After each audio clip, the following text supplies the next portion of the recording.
কেমন আছেন? এই যে দেখেন রান্না করছি, অনেক ধোয়া। বাইরে রান্না করলে অনেক ধোয়া হয়। এই যে দেখেন পাঙ্গাস মাছ, গরিবের ইলিশ মাছ। আর বড় লোকের গরিব বড় লোকের কাছে যেটা এই মানে কি বলবো, জাতীয় মাছ, গরিবের কাছে সেটা সেই উন্নত জাতীয় মাছ হচ্ছে পাঙ্গাস মাছ। আলু দিয়ে রান্না হচ্ছে। পাঙ্গাস মাছটা আমার কাছে খুব ভালো লাগে। আপনাদের কাছে কেমন লাগে অবশ্যই কমেন্ট করে জানাবেন।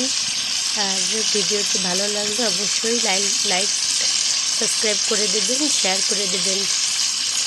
আর আপনারা কীভাবে রান্না করেন আমাকে কমেন্ট করে জানাবেন। আমি হয়তো ভালো রান্না করতে পারি না, কিন্তু আপনাদের থেকে শিখবো। আপনারা অবশ্যই কমেন্ট করে জানাবেন কি জি।